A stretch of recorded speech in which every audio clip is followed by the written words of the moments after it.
Kemenangan Marcos Junior di Filipina, alarm bagi demokrasi di Indonesia.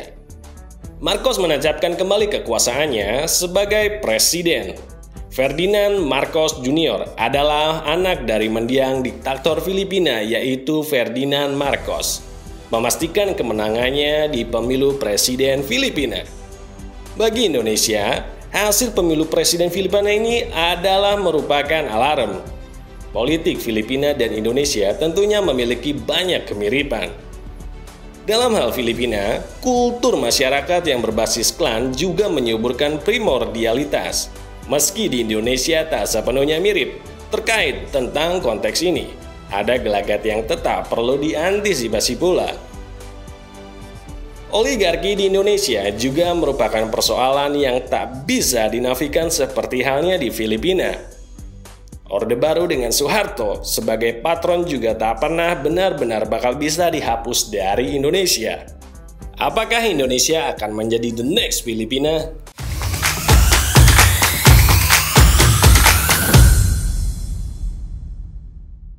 Ya, kemenangan Marcos Junior itu membuat para analis dan juga mengguncangkan dunia karena kemenangan lebih dari 50% itu membuat orang menjadi bertanya-tanya betapa mudahnya masyarakat melupakan masa lalu kediktatoran Marcos.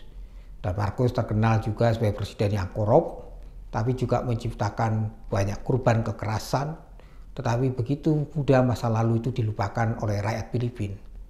Ini kan sebuah fenomena yang menurut kita harus hati-hati. Dan menurut saya ini gagalnya konsolidasi demokrasi di Filipina pasca diktator Duterte, di mana rakyat Filipina memang menghadapi situasi kemiskinan, situasi kekerasan, dan situasi kebebasan yang kerap kali dipaksakan dengan hukum-hukum yang begitu rupa sehingga masyarakat mengalami yang disebut situasi yang tidak menyenangkan. Nah, kemudian muncul fenomena baru Marcos Junior ini yang seolah-olah membuat orang lupa pada masa lalu sehingga melihat kejayaan Marcos. Jadi Marcos itu digambarkan sebagai presiden yang memiliki kekayaan luar biasa, presiden yang glamor, tapi juga dengan Ibu Marcos yang dikenal sebagai presiden yang mengoleksi banyak sepatu. Dan itu sebenarnya kan tanda bahwa tirani, kekuasaan, dan koruptor itu menjadi kekuatan besar masih tersisa dalam benak orang Filipina. Jadi mereka melihat zaman Marcos yang stabil, zaman Marcos yang memberi harapan dibanding Duterte, sehingga rakyat begitu mudah melupakan masa lalu itu. Sebenarnya pertarungannya antara Marcos Junior dengan rivalnya itu kan antara kebaikan dan keburukan. Tetapi keburukan yang menang ini kan sesuatu yang sebenarnya sulit untuk diterima secara nalar demokrasi. Jadi ini gagalnya konsolidasi demokrasi untuk membangun harapan masyarakat bahwa demokrasi itu memberi harapan kesejahteraan, demokrasi itu memberikan partisipasi publik semakin berpartisipasi dilibatkan dalam kehidupan bernegara dan berbangsa. Tapi demokrasi juga diharapkan juga turunnya korupsi, tetapi itu tidak terjadi di Filipina. Ya, kalau kita bicara kultur di Filipina itu kan terdiri lebih banyak dominasi tuan tanah kan. Jadi ketika tuan tanah itu yang berkuasa, para senator itu kan kebanyakan orang-orang yang memiliki tanah. Dan mereka ini yang membeli suara itu dengan menggunakan dana-dana yang diambil dari keringat rakyat kecil. Jadi ini kan penindasan kan. Jadi kalau kita lihat antara liberal dan kemudian konservatif, sebenarnya di Filipina ini tergantung dengan kekuatan modal kapital, itu oligarki yang berkuasa. Oligarkinya siapa? Yaitu pemilik-pemilik tanah itu. Jadi di Filipina itu kan kesenjangan masyarakatnya luar biasa antara kaya dan miskin. Maka banyak orang Filipina yang mengubah nasib mereka pergi ke luar negeri dengan mau menjadi pekerja, entah pekerja perawat, pekerja pabrik, atau pekerja skill. Mereka punya skill dan bahasa Inggris yang baik sehingga mereka banyak mendapatkan sumbangan dana devisa itu dari orang pekerja di luar negeri. Karena menggarapkan pekerjaan di Filipina begitu susahnya dan bagi mereka melihat himpitan kemiskinan itu. Jadi persoalan politik di Filipina itu lebih lebih dilihat dalam kekuatan kelas. Jadi kelas elit dalam pengerti pemilik tanah dan kelas rakyat. Nah, kerap kali kelas rakyat ini tidak punya power. Dan kerap kali demokrasi di Filipina itu dibajak dengan kekuatan kapital. Sera eranya demokrasi Filipina itu kan, kalau kita eranya kan eranya tumbangnya Marcos kan. Dan bisa ingat bagaimana Marcos tumbang itu kan karena ada muncul tokoh senator yang luar biasa yang kita kenal dengan, kemudian dibunuh oleh Marcos, kemudian muncullah presiden perempuan, suatu presiden Filipina yang perempuan itu yang akhirnya membawa demokrasi, tapi kan gagal juga membangun konsolidasi demokrasi.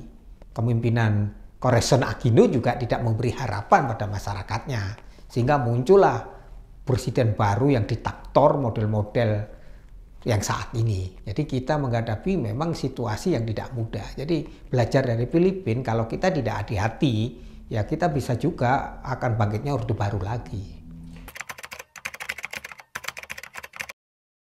Ya iya, karena gini, masyarakat Filipina baru tersadarkan ketika mereka tidak menyangka Marcos Junior itu bisa 50% lebih menang dari mana. Lah, orang bisa juga terpesona karena Marcos Junior ini menggunakan media sosial, TikTok, terus menggunakan media-media top, sehingga Marcos Junior ini digandrungi. Sehingga Marcos Junior itu memberikan yang disebut janji-janji utopis gitu loh. Lah, ada di balik itu juga kesadaran masyarakat Filipina yang bosan menghadapi situasi ketidakpastian. Maka dia berharap pemimpin seperti Marcos itu kembali. Nah, ini yang bahayanya. Jadi konsolidasi demokrasi itu harus betul-betul dijaga. Kalau tidak, akan muncul rejim-rejim otoriter. Dan otoriter itu kuncinya adalah rejim-rejim yang menggunakan kapital sebagai kekuatannya dengan cara apa? Menindas rakyatnya. Jadi totaliter itu terjadi dengan pembungkaman suara-suara publik, pembungkaman orang-orang kritis, pembungkaman saluran-saluran demokrasi, karena itu dianggap ini akan mengganggu pemerintahnya. Maka kita bayangkan bahwa kediktatoran Marcos akan terulang kembali kalau itu tidak hati-hati. Makanya masyarakat Filipina menjadi kaget kok tiba-tiba muncul begitu mudahnya orang melupakan tentang kediktatoran Marcos, itu mulai muncul penggantinya, yaitu Marcos Junior ini. Ya, kita belajar dari Filipina, pertama ya kita harus belajar bahwa konsolidasi demokrasi itu tidak bisa berhenti. Jadi konsolidasi demokrasi itu membutuhkan media massa yang kritis, seimbang, tapi juga media massa yang selalu mengingatkan akan bahayanya masa lalu. Bukan berarti masa lalu itu diingat, tapi masa lalu sebagai pembelajaran. Maka media harus memberitakan seimbang, karena banyak generasi baru itu tidak paham akan diktator Orde Baru pada waktunya. Sehingga perlu ada semacam sebuah sejarah masa lalu itu harus diungkapkan. Sehingga masyarakat kita tahu bahwa bagaimana rejim diktator Orde Baru itu membungkam demokrasi, menindas rakyatnya, ketidaksetaraan, dan perampasan harta milik rakyatnya. Ini harus diingatkan. Yang kedua, ya konsolidasi politik yang gagal. Jadi karena politik selalu, kalau politik itu berkonflik, kemudian politik tanpa gagasan terus-menerus terjadi, kan politik tidak mampu memperbarui dirinya, ya akhirnya orang rindu kepada masa lalu. Yang terakhir menurut saya adalah bagaimana kita, masyarakat sipil di Indonesia itu harus menjaga bahwa demokrasi itu harus berlangsung setiap 5 tahunan. Jadi bagaimana kita menjaga ritme demokrasi itu, meskipun demokrasi itu tidak memberi jaminan bahwa seketika itu kejahatan terjadi. Tapi demokrasi memberi jaminan bahwa kita bisa mengungkapkan ekspresi pendapat, kita bisa mengontrol pemerintahan, dan kita bisa mengawasi jalannya pemerintahan. Dan itu memang kadang-kadang dibiayanya mahal. Maka yang dibutuhkan, konsolidasi demokrasi butuhkan proses. Dalam proses itu jangan sampai muncul yang disebut tirani baru, yaitu pemimpin-pemimpin yang karbitan, yang tidak mampu memberi jawaban terhadap persoalan rakyat, tetapi pemimpin itu adalah bagian dari masa lalu yang menindas rakyat, menghisap rakyat, tetapi juga yang menikmati uang rakyat. Jadi jangan sampai otoriter itu muncul kembali, karena otoriter selalu akan menciptakan korupsi.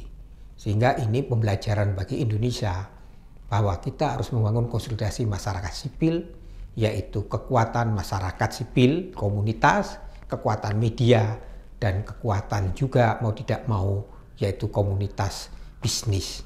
Dan bisnis punya tanggung jawab moral untuk apa? Tidak mudah terseret dalam politik pragmatisme. Kalau para pembisnis ingin hanya keteraturan, ingin hanya kestabilan, tetapi dia lupa bahwa pemerintahan totaliter itu akan menciptakan biaya tinggi dan kita efisien. Maka demokrasi butuh proses, demokrasi itu butuh waktu dan butuh kematangan, dan kita harus belajar untuk sabar dan tidak mudah kita mengingat masa lalu itu suatu hal yang harus kita agungkan. Masa lalu harus menjadi pembelajaran sejarah. Maka ingat jas merah, ingat sejarah, dan sejarah itulah kita bercermin.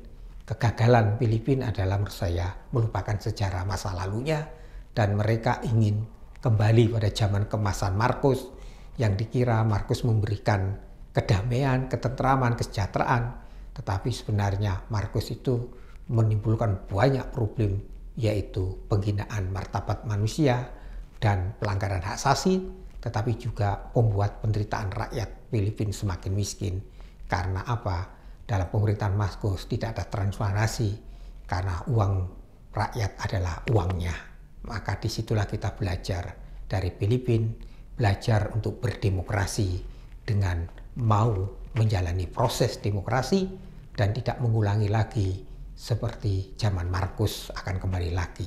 Maka jangan lupa, jangan kita mengatakan enak zamanku toh.